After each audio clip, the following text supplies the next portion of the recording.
कल भी आपकी कक्षा होगी, जो विषय बचा हुआ है वह विषय पूरा हो जाएगा। और जैसा कि आपने बताया, आगे भी आप इस विषय को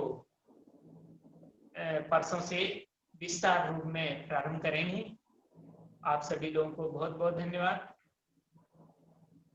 और विस्तार से समझ में आएगा, सबको समझ में आएगा, क्योंकि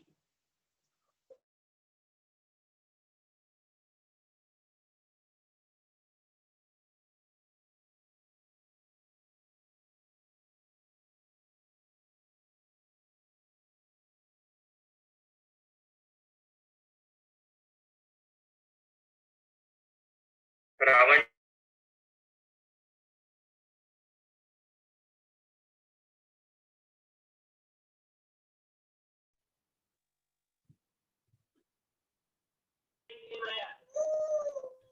प्रारंभ करें। जी चलिए मंगलाचरण करते हैं पहले हम।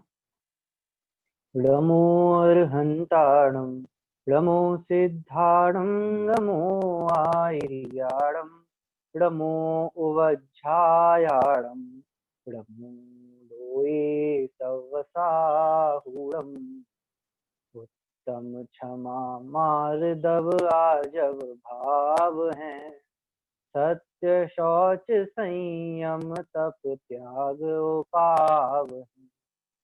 आकिंचन ब्रह्मचर्य धर्म दश सार है, चहु गति दुख ते काढ़ी मुक्ति करतार है। आप सभी को विदित ही है, आज दशलक्षण पर्व का आज अंतिम दिवस है और आज उत्तम ब्रह्मचर्य धर्म का दिवस है। अभी अपन ने पंक्तियां पढ़ी। आकिंचन ब्रह्मचर्य धर्म दश सार हैं, आकिंचन ब्रह्मचर्य धर्म दश सार हैं, चहु गति दुखते काढ़ी मुक्ति करतार हैं। तो आज हम जिस उत्तम ब्रह्मचर्य धर्म की चर्चा, यहाँ थोड़ा अपने पास समय है, लगभग आधा घंटे का ही मात्र। उत्तम ब्रह्मचर्य धर्म क्या है, जो सब धर्मों का सार कहा है, उसका संक्षिप्त में हम आज स्वरूप यहाँ देखने की कुछ कोशिश करते हैं। जब उत्तम ब्रह्मचर्य धर्म की चर्चा चलती है तो हमारे यहाँ बहुत सारी विकृतियां भी हैं, अच्छाइयां भी हैं, कई सारी चीजें हैं। मैं यहाँ पर, हेलो, आवाज आ रही है आप लोगों को? पूरे नगर में जमा करके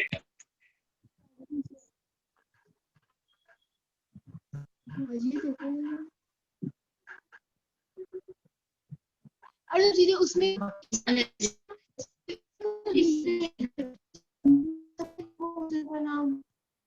कभी तुम्हारा वो नहीं है, अगर तुम उसमें करो ना सीधे गजरी हो, इसमें ऐसा करना बैक कर, जैसे प्रोफाइल फोटो करते हैं ना, हाँ करते हैं, छोड़ना का उसी से करके तो बदल जाएगा। जिनका माइक अनम्यूट है, अपना माइक म्यूट कर लीजिए।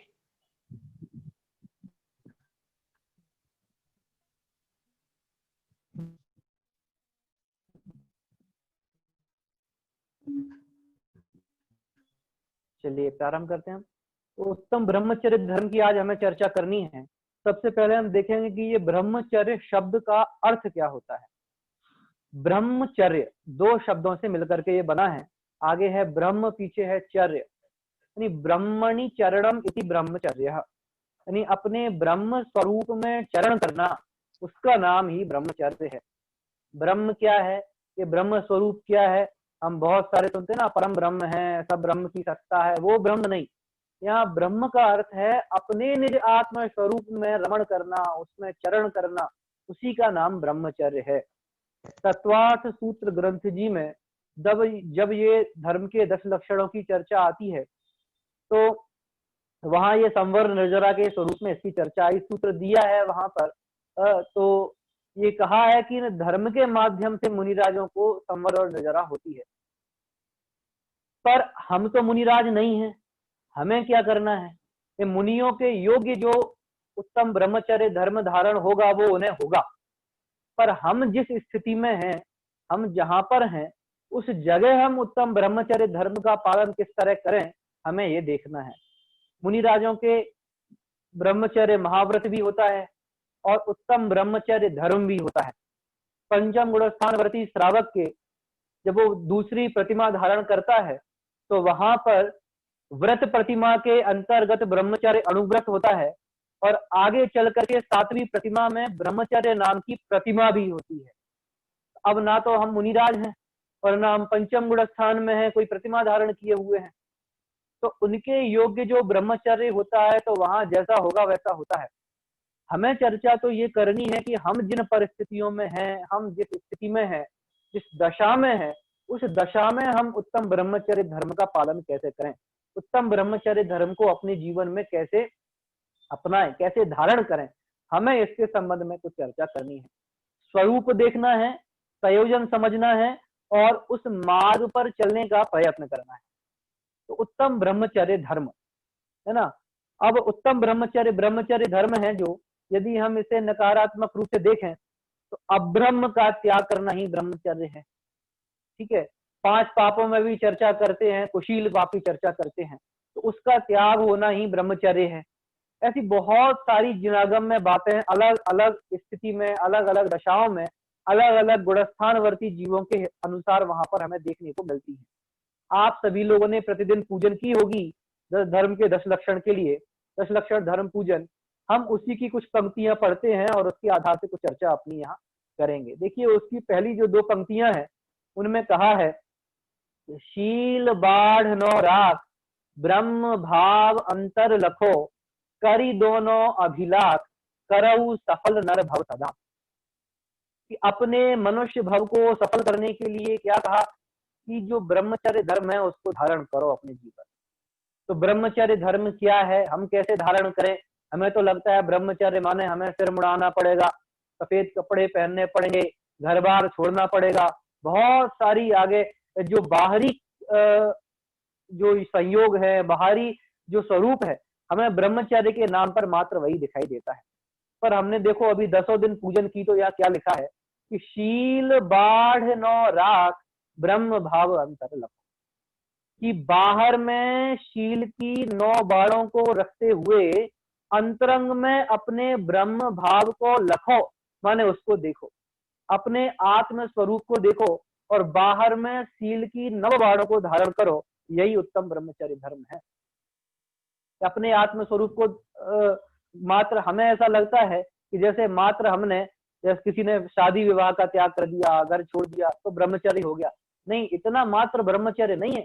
ब्रह्म भाव अंतर लखो, अपने अंदर में अपना ब्रह्म स्वरूप अर्थात अपना आत्म स्वरूप हमें वो दिखाई दे, तब उत्तम ब्रह्मचर्य वास्तव में होता है ना। अब वो दिखाई कैसे दे? तो कहा शील बाढ़ नो राख, बाढ़ में शील की 9 बाढ़, 9 बाढ़ लगाने की बात कही है पंडित जी ध्यानत राय जी ने। हमारे घर पे कुछ मूल्यवान वस्तु होती है तो हम उसे ले जाकर के कहाँ रखते हैं? ऐसी जगह रखते हैं जहां किसी की नजर न पड़े और कोई ढूंढ भी न सके। एक किसान होता है, जब वो कृषि करता है, खेती करता है, तो क्या करता है कि अपने खेत में बीज बोना बाद की बात है, उसमें खाद पानी देना बाद की बात है, पहले वो अपने खेत के चारों ओर बाढ़ खींचता है। क्यों? अच्छा बीज लगाएंगे, खूब पानी डालेंगे, खाद डालेंगे, बढ़िया फसल होगी तो, पर पशु आएंगे और वो उस फसल को पूरी खा जाएंगे। तो यदि उन पशुओं से अपनी फसल की रक्षा करनी है तो वो जो किसान है वह भी बाढ़ खींचता है बाहर से, जिससे बाहर से कोई पशु अंदर प्रवेश ना कर पाए। ऐसे ही यहाँ कहा कि शील बाढ़ नो राख, बाहर में शील की 9 बाढ़ें रखनी चाहिए, है ना। और क्या उपयोगिता है इनकी? हमें लगता है अपने आत्म स्वरूप को जान लो ना, बाहर में शील की 9 बाणों की क्या आवश्यकता है? देखिए, उत्तम ब्रह्मचारी जो मुनिराज को होगा वो बात अलग है ना, पंचम गुण स्थान में जो होगा वो बात अलग है ना, अपना ब्रह्म स्वरूप अंतर में दिखाई देगा वो बाद की बात है। पर बाहर में भी सामान्य शील का जो पालन हमारे जीवन में होना चाहिए, हमें सबसे पहले वहां से प्रारंभ करना है। जब तक बाहर में शील की 9 बाणें हमारे जीवन में नहीं आएंगी, तब तक हमें अपना ब्रह्म स्वरूप भी दिखाई ही नहीं देगा। आचार्य कुंद देव ने चौथी गाथा में क्या कहा, अपना आत्म स्वरूप आज तक हमें क्यों जानने में नहीं आया। यहाँ कल लिखा ना ब्रह्म भाव अंतर लिखो, तो अपना ब्रह्म स्वरूप आज तक हमें अनादिकाल से क्यों समझ में नहीं आता है। कुंद आचार्य देव ने चौथी गाथा में लिखा, मैं हिंदी पद्यानुवाद सुनाता हूँ। सबकी सुनी अनुभूत परिचित भोग बंधन की कथा, पर से पृथक एकत्व की उपलब्धि केवल सुलभ। क्यों सुलभ नहीं हुई? जो पर से विभक्त अपना एकत्व स्वरूप जो आत्मा है, उसकी प्राप्ति हमें आज तक हुई क्यों नहीं। हम तो खूब सारे प्रयत्न किए, अनंत बार सभा शरण में भी गए होंगे, अभी भी प्रतिदिन मंदिर जाते हैं, देव दर्शन करते हैं, पूजन करते हैं, स्वाध्याय करते हैं, और खूब समय सार आदि अन्य आध्यात्मिक ग्रंथों में खूब पढ़ते हैं, मैं आत्मा हूँ। अगर हमसे कोई सोते में भी पूछे तुम कौन हो, और हमने थोड़ा बहुत अध्यात्म पढ़ा है, तो यही कहते हैं मैं तो आत्मा ही हूँ, शुद्ध आत्म है मेरा नाम, यही बोलते हैं। फिर भी आत्म स्वरूप की प्राप्ति होती क्यों नहीं। तो क्या कहा कि सबकी सुनी अनुभूत परिचित भोग बंधन की कथा। हमने तो वही भोग बंधन की जो कथा सुनी है ना, और उसी का आश्रय लिया हुआ है। आत्म स्वरूप को जानने का कभी ना तो प्रयास किया, ना पुरुषार्थ किया। प्रयास के नाम पर क्या किया, कुछ शास्त्रों में पढ़ लिया, 4 लाइनें पढ़ ली, उन्हें याद कर लिया, 4 लाइनें गा करके सुना दी, तो हो गया। पर आज तक आत्म स्वरूप तो जानने में नहीं आया। अभी तक भी भोगों में वैसी ही रुचि दिखाई देती है जैसी अनंत काल पहले थी। तो क्या फायदा हुआ। इसलिए यहाँ कहा कि ब्रह्म स्वरूप अंतरंग में क्यों नहीं दिखाई देता, क्योंकि बाहर में काम भोग बंधन की कथा है, उसमें आनंद आता है। तो वो काम भोग बंधन की कथा कैसे छूटे, बाहर में कैसे छूटे, कि उन जिन बाह्य विषयों में आनंद आता है ना हमें, इसके लिए क्या करना, काम भोग बंधन की कथा माने पंचेंद्री के विषय। जिस व्यक्ति को पंचेंद्री के विषयों में आनंद आता हो, उसे आत्म स्वरूप रुचेगा ही नहीं, ब्रह्म स्वरूप रुचेगा ही नहीं। जैसे अच्छे स्पर्शन इंद्री के विषयों में आनंद आवे, रसना इंद्री के विषयों में खूब अच्छा स्वादिष्ट भोजन मिल जाए, चक्षु इंद्री के विषय रूप हमें अच्छी अच्छी चीजें देखने को मिले, कर्ण इंद्री के विषय रूप खूब हमारी प्रशंसा हो, अच्छे अच्छे वचन हमें सुनने को मिले, ऐसी भावनाएं जिसकी रहेंगी उसे ब्रह्म स्वरूप नहीं दिखाई देता। बड़े पंडित साहब ने ब्रह्मचर्य द्वादशी में लाइन लिखी, क्या कहा उन्होंने, हम समझते हैं ना विवाह नहीं किया, किसी स्त्री ने विवाह नहीं किया, महिला ने, तो वो ब्रह्मचारिणी है ना, पुरुष ने नहीं किया तो ब्रह्मचारी। तो क्या लिखा उन्होंने, पर स्त्री संग त्याग मात्र से ब्रह्मचर्य नहीं होता है, पंचेंद्रिय के विषय छोड़कर निज में हो लीनता है। हमें क्या लगता है, बाहर में छोड़ दो बस संयोगों को, घर छोड़ दो, विवाह नहीं करो, शादी नहीं करो तो ब्रह्मचर्य नहीं, पंचेंद्रिय के विषय छूटकर निज में हो लीनता। उपाय ये है, निज में होए लीनता, ये तो मार्ग है ही। निज में लीनता हुए बिना ब्रह्मचर्य तो होगा ही नहीं, पर वो निज में लीनता कैसे होगी, प्रश्न ये है। क्यों नहीं होती हमें निज में लीनता, क्योंकि पंचेंद्रिय के विषय छूट कर निज में होए लीनता है, ये है उपाय। तो जब तक पंचेंद्रिय के विषय नहीं छूटेंगे बाहर में, पंचेंद्रिय के विषय माने आप सब लोगों को 5 इंद्रियों के नाम तो पता ही होंगे, मुझे पता नहीं किसको कितना सारी चीजें पता है, मैं मान के चलता हूँ। स्पर्शन, रसना, घ्राण, चक्षु और कर्ण, ये 5 इंद्रियां हैं, है ना। तो स्पर्शन इंद्रिय के विषय, अच्छा हमें ठंडा जब गर्मी हो तो ठंडा मिले खाने पीने को, है ना, जब सर्दियां हो तो गर्म मिल जाए। ये पंचेंद्रिय के विषयों में जो गृद्धता है ना, रसना इंद्रिय में जो हमें स्वादिष्ट लगता है वो भोजन मिले खूब। आप सोचिए ब्रह्मचर्य का संबंध किससे है, हमारी पंचेंद्रिय के, जिसकी पंचेंद्रिय के विषय माने इंद्रियां, शरीर, बाहर के भोग। जिस व्यक्ति को शरीर दिखाई दे, शरीर से संबंधित विषयों में रुचि हो, उसे इस शरीर के अंदर त्रैकालिक ध्रुव आत्म स्वभाव जो बैठा हुआ है वो दिखाई कैसे देगा। जो खिड़की से मात्र बाहर ही बाहर देखे, उसे घर के अंदर क्या हो रहा है, कोई खिड़की के बाहर खड़ा हो जाए और खिड़की पे खड़ा होकर बाहर ही बाहर की तरफ देगा तो उसे क्या दिखाई देगा बताओ, घर के बाहर दिखाई देगा या घर के भीतर दिखाई देगा। घर के बाहर ही तो दिखाई देगा ना।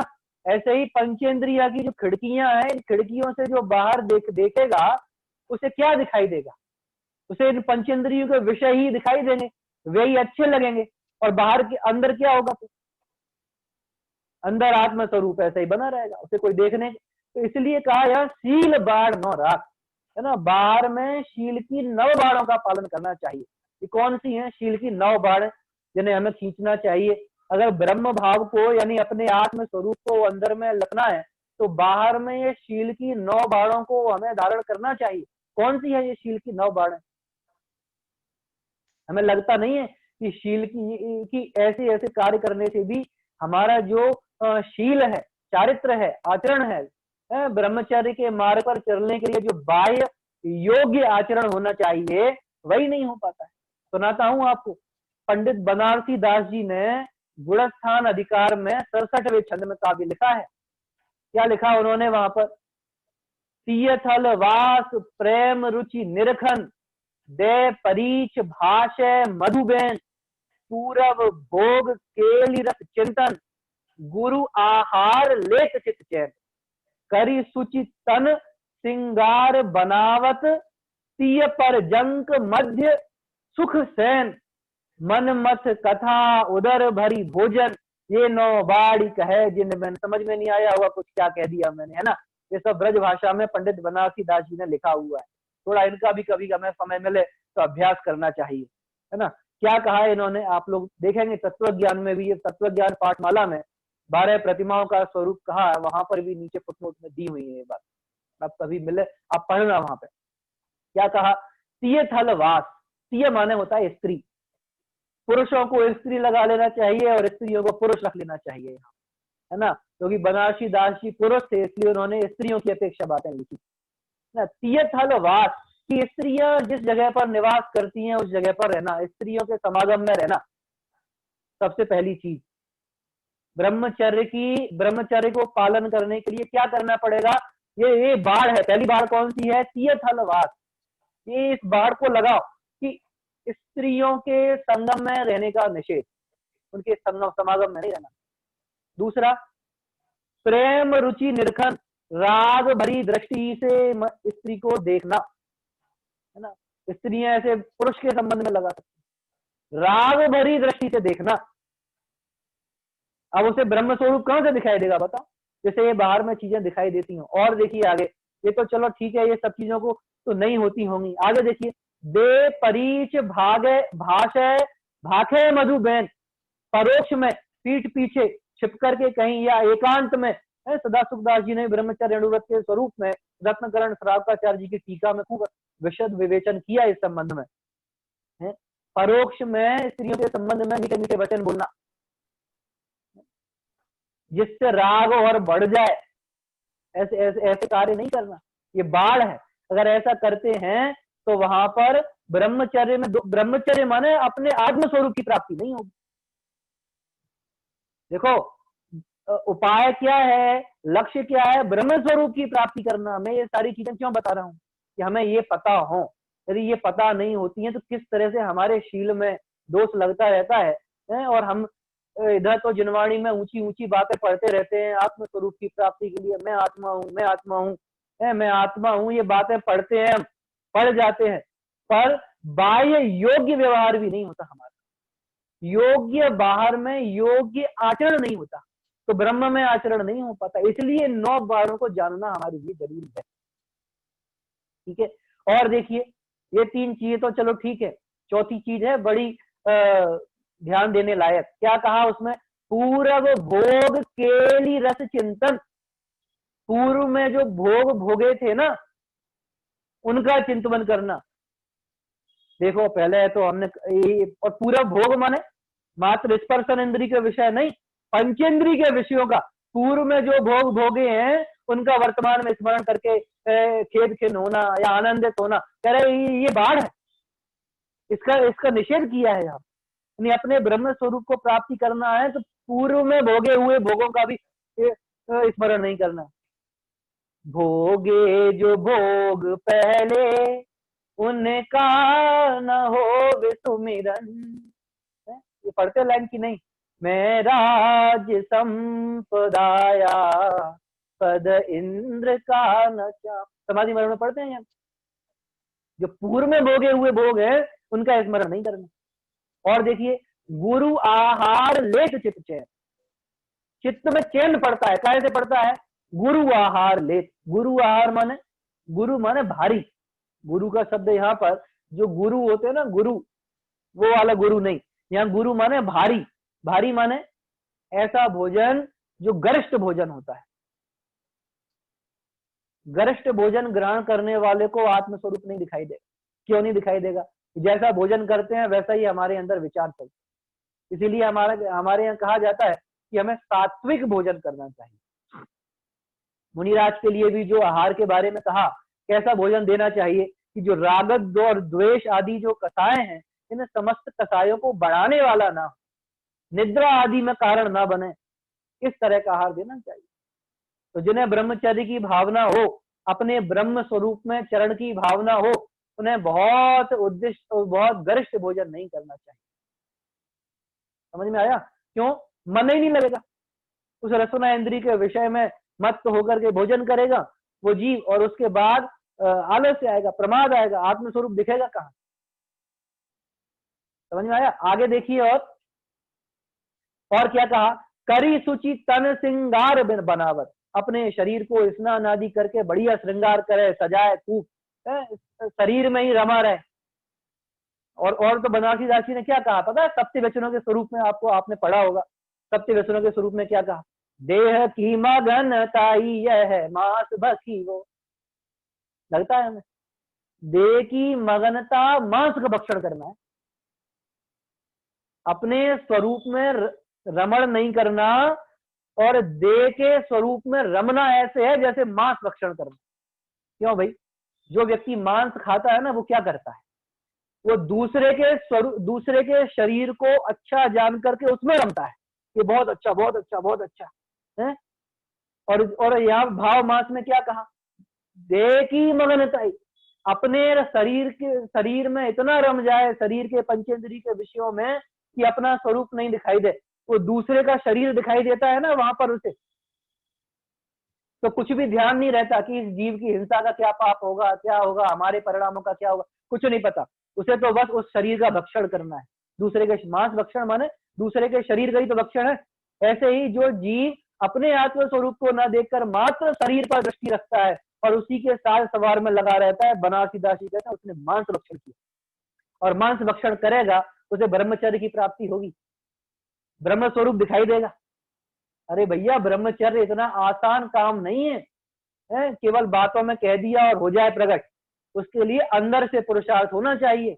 और अंदर से पुरुषार्थ कैसा होगा कि मात्र, सूरमल जी ने कहा, मैं कई बार ये बातें कहता हूं, है ना, कि पढ़ता है तो पढ़ जाता है, बस आत्मा की बातें पढ़ ली, खूब गाली, गीत गा लिए, खूब हमने भजन गा लिए, पाठ पढ़ लिए, तो हो जाएगा ब्रह्म स्वरूप का। कुछ नहीं होने वाला है। उस ब्रह्म स्वरूप की महिमा आने के लिए अब्रह्म से अपना ध्यान हटाना पड़े। ब्रह्मचर्य द्वादशी में एक पंक्ति और आप पढ़ना आज, है ना, सर्व कषाय अब्रह्म जानो, ये पंक्ति आई कि जितनी भी कषाय हैं वे क्या है? अब्रह्म है। तो ब्रह्मचारी का काम क्या है? क्या करे कि अब्रह्म जो है उनमें चरण ना करे। तो हमें ब्रह्मचारी अगर बनना है तो क्या करना? ये प्रारंभ अंदर से होना चाहिए।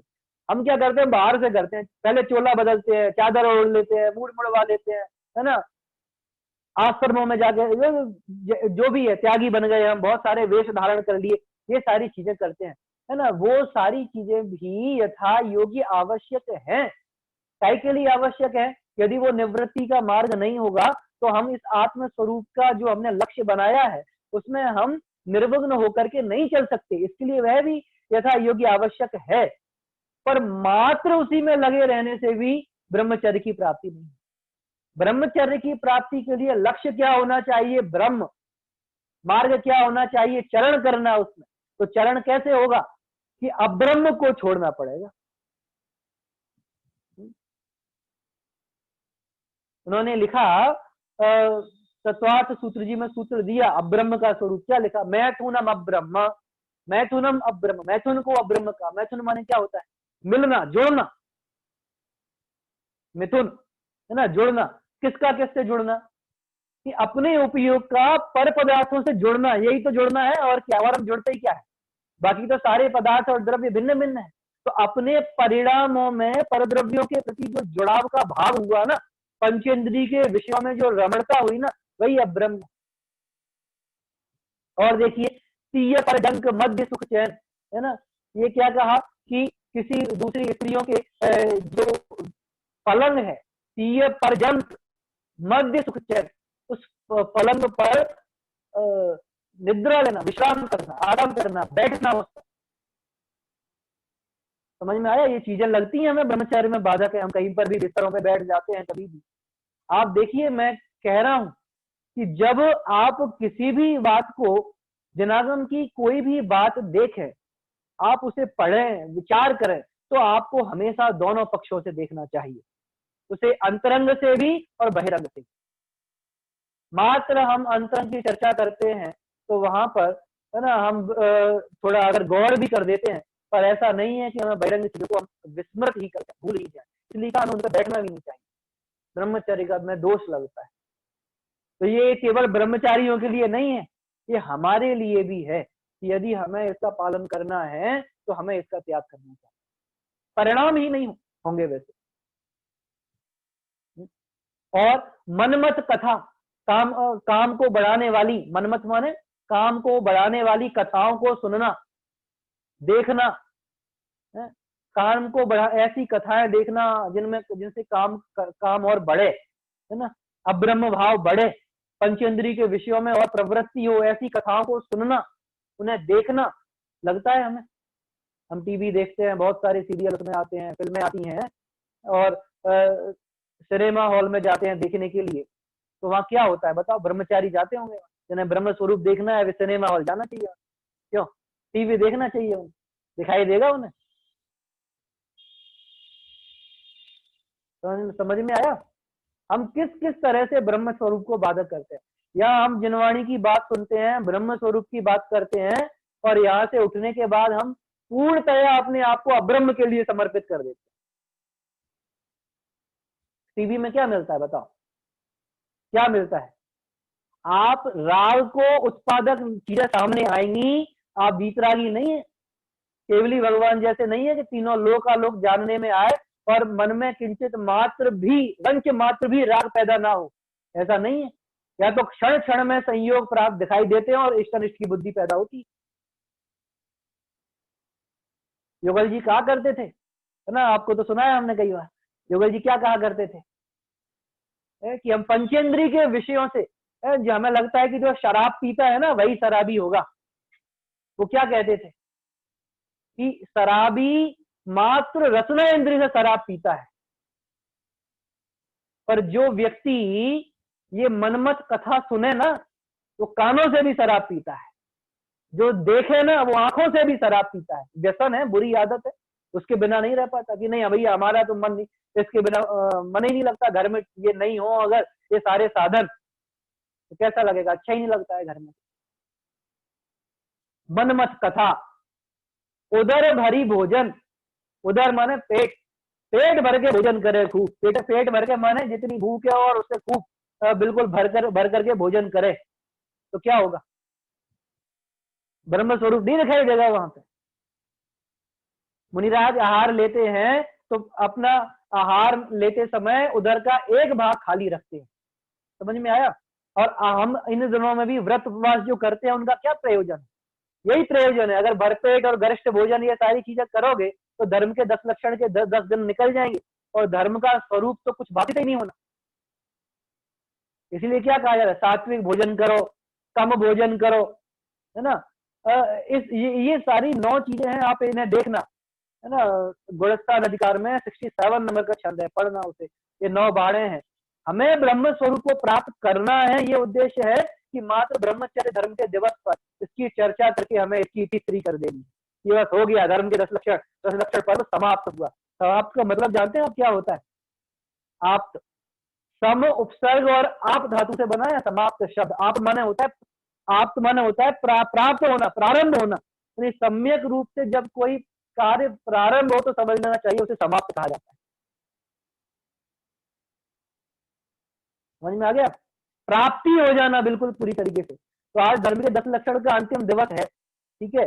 और आज जो हमने ये अंतिम कहा ना, धर्म के 10 लक्षण में उत्तम ब्रह्मचर्य, तो ब्रह्मचर्य में ये समझ लेना चाहिए आप कि उसमें 10 लक्षण हैं जो गर्भित है, बाकी तो सब में ही है, लेकिन ब्रह्मचर्य माने उत्तम क्षमा भी उसमें है, उत्तम मर्द भी उसमें। ये सारे किसके आश्रय से आएंगे कि ब्रह्म भाव अंतर्लभ हो, अपना आत्म स्वरूप दिखाई दे और बाहर में हम जिस दशा में उसके योग्य व्यवहार रूप आचरण भी हो, तब हमें आत्म स्वरूप दिखाई देगा। ना तो वास्तव में हम अनंत काल निकल गया है और ये भाव निकल जाएगा। ये 10 लक्षण पर्व कई बार आएंगे, साल वर्ष में 3 बार आते हैं, खूब हम मनाते हैं, आएंगे और चले जाएंगे, और हमारी परिणति में कुछ भी परिवर्तन नहीं होगा। परिणति जैसी की तैसी मैली की मैली बनी रहेगी और हमें ब्रह्म स्वभाव की प्राप्ति भी नहीं होगी। मात्र हम चर्चा करके इन कार्यों की पेशरी कर देंगे और हमें कुछ भी प्राप्त होने वाला नहीं है। इसलिए मैं आपसे फिर यही बात कहूंगा, यदि हमें वास्तव में इस ब्रह्म स्वरूप की प्राप्ति करनी है तो ब्रह्म स्वरूप को प्राप्त करने के लिए पंचेंद्रिय के विषयों से विरक्त होने का भी हमें पुरजोर प्रयास करना चाहिए। जिन पर हमें लगता नहीं, मैं और क्या कहूं, देखो समय हो गया है, 8:35 हो गए हैं। हमें लगता है कि पंचेंद्रिय के विषयों को भोगते हुए हमें आत्मस्वरूप दिख जाए। कैसे दिखेगा?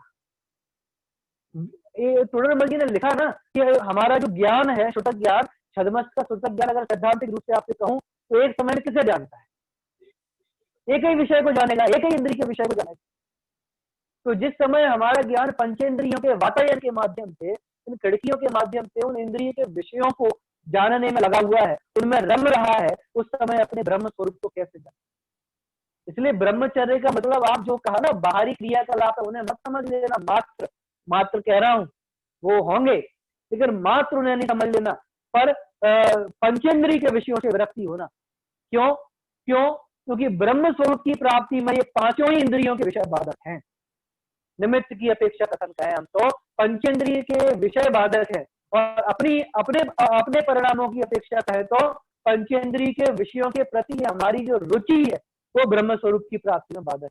इसलिए ब्रह्म स्वरूप को प्राप्त करने के लिए पंचेंद्रिय के विषयों से व्यक्त होकर निज में होए लीनता है, यह स्वरूप है, तब हमें ब्रह्म स्वरूप की प्राप्ति होगी।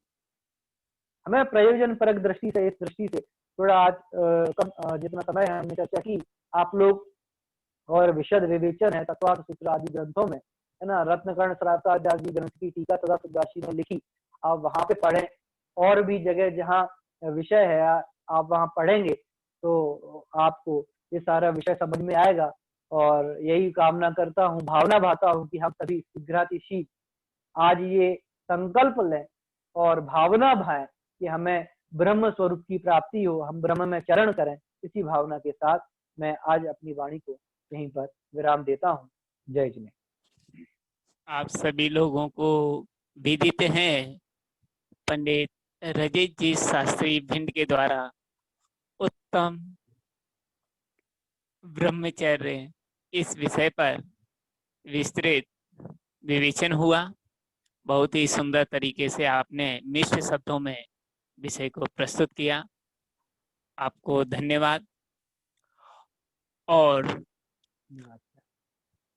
इष्टोपदेश में कहा है आचार्य पूज्यपाद स्वामी ने, जिसको पंचेंद्रिय विषयों की रुचि होती है उसे आत्मा की रुचि नहीं होती, और जिसे आत्मा की रुचि होती है उसे पंचेंद्रिय भोगों की रुचि नहीं होती।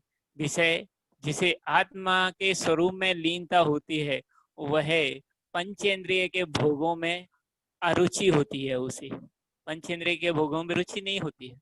और जिसे पंचेंद्रिय के भोगों में रुचि होती है उसे आत्मा में अरुचि होती है। स्वरूप रमणम चारित्रम, ये चारित्र का विषय है। पंचम गुण स्थानवर्ती जो श्रावक हैं उन्हें 2 कसाय चौकड़ी का अभाव हो जाता है और व्यक्त वितरागता प्रकट होती है, उसे ही देशव्रती श्रावक कहा जाता है। तो इस प्रकार से आपने 11 प्रतिमाओं की चर्चा की, नाटक समयसार जी के आधार से बहुत ही सुंदर चर्चा की आपने। अनुमोदना करते हैं, आपकी सहेजी स्वीकृति वर्ल्ड जैन पाठशाला में मिली और इसी प्रकार की आपकी अनुमति आगामी समय में भी यथा समय मिलती रहेगी। और आशा करते हैं आपके द्वारा जो विषय प्रतिपादन किया गया है, बहुत ही सरल शैली में किया गया है और सभी की समझ में आया है और तत्व सूत्र में अपना क्रम से चल ही रहा है। उस विषय में, उस तत्व सूत्र ग्रंथ में और विषय जानने को मिलेगा, वहां से भी जो जुड़े हुए हैं वहां से प्राप्त कर सकते हैं। और आपको पंडित रजत जी शास्त्री के द्वारा उत्तम ब्रह्मचर्य पर प्रवचन हुआ, अच्छा रहा, बहुत बहुत धन्यवाद। और प्रवचन का कार्य यही पूर्ण होता है।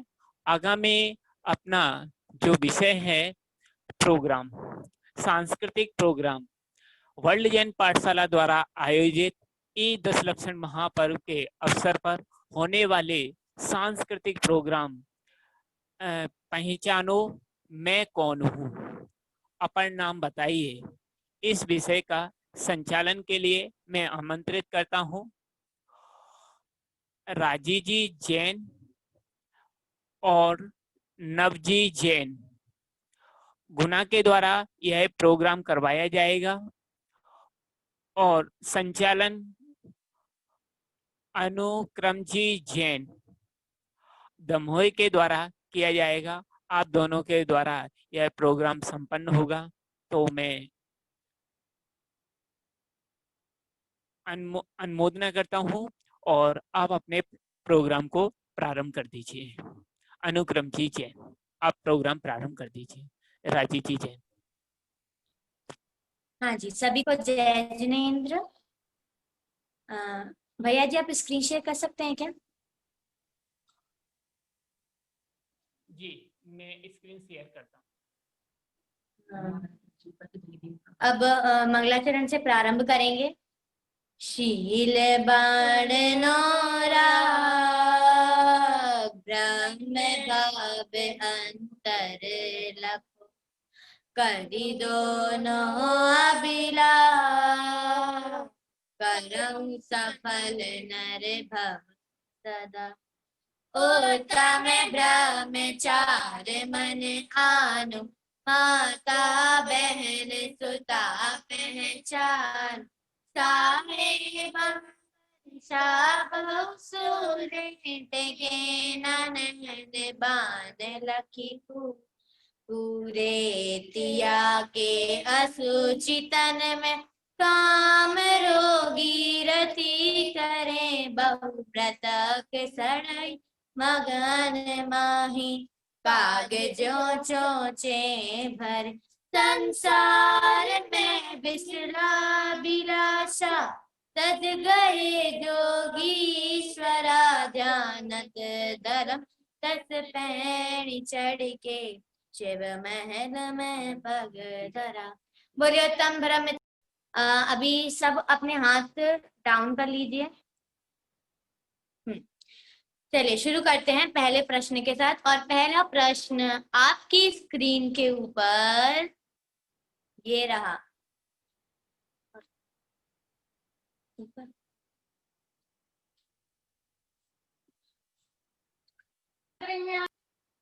ऐसा कोई है जो इन्होंने अभी तक आंसर नहीं दिया, कृपया वो रीसेंड करें।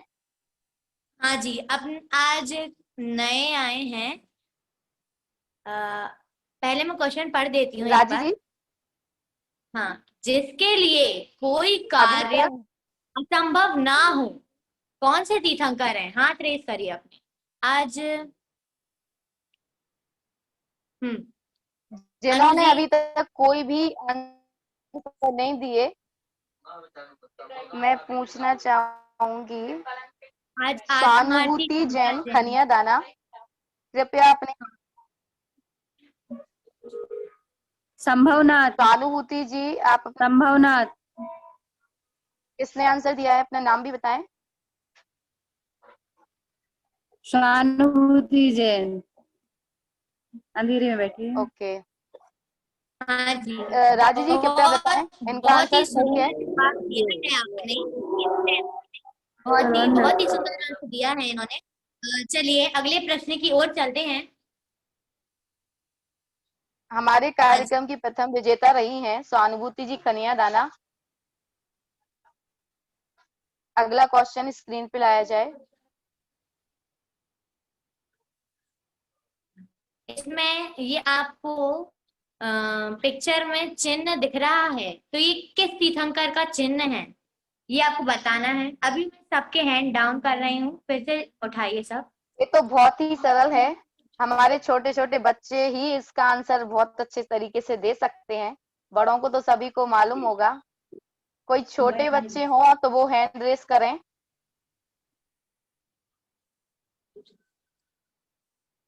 मुझे ऐसा लगता है कोई माँ और बेटी के साथ या पिता और बेटी जो बैठे हैं, कोई है क्या यहाँ पे अनुदी? ये स्क्रीन पे तो नहीं दिख रहे हैं।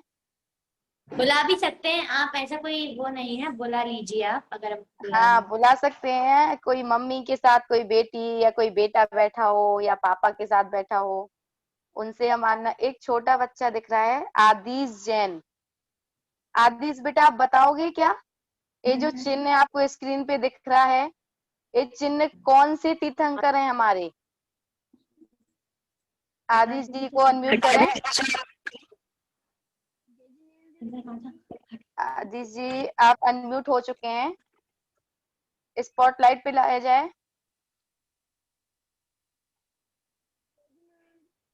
आंसर आता है आदिश? आदिश जी, आपको मेरी आवाज आ रही है? आदिश जी, आपको मेरी आवाज आ रही है? आप शायद ईयरफोन उनको, हटा के बात करें, ईयरफोन हटाइए, ईयरफोन हटाइए फिर बात करिए। हाँ, कुछ बोलिए, उसमें आप कुछ बोल ही नहीं रहे हैं तो आवाज कैसे आएगी? आवाज आ रही है? हाँ हाँ, हाँ, आ रही है। बोलिए, आपको स्क्रीन पे एक चिन्ह दिख रहा है, आपको पहचानना है कि कौन से तीर्थंकर हैं वो। ये है अजितनाथ भगवान, अजित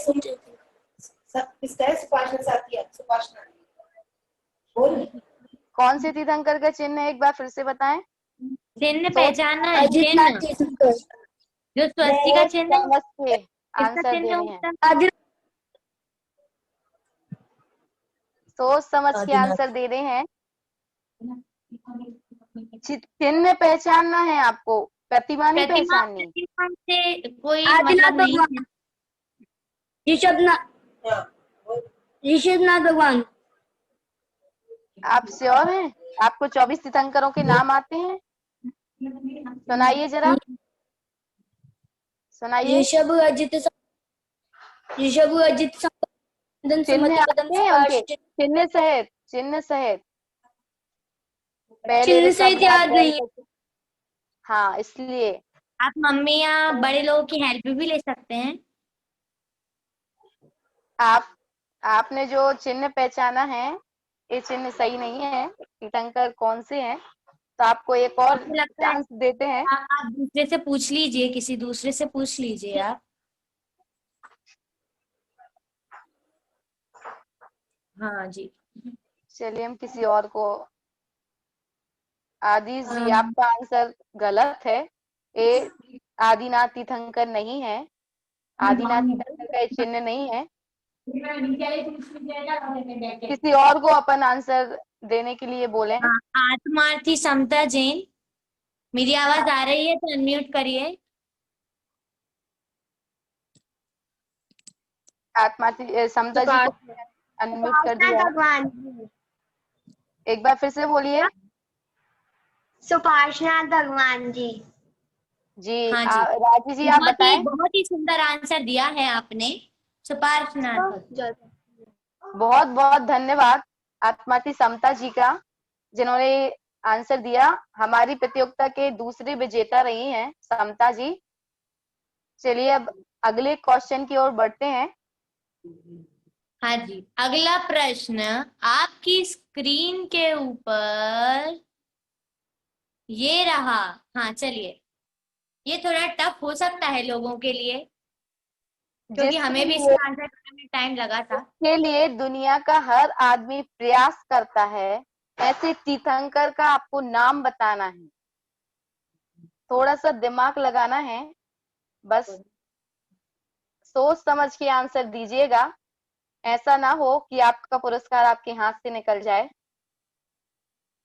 बस इतने से लोग को मालूम है। बस इसमें ज्यादा से ज्यादा लोग हैंड रेस करें।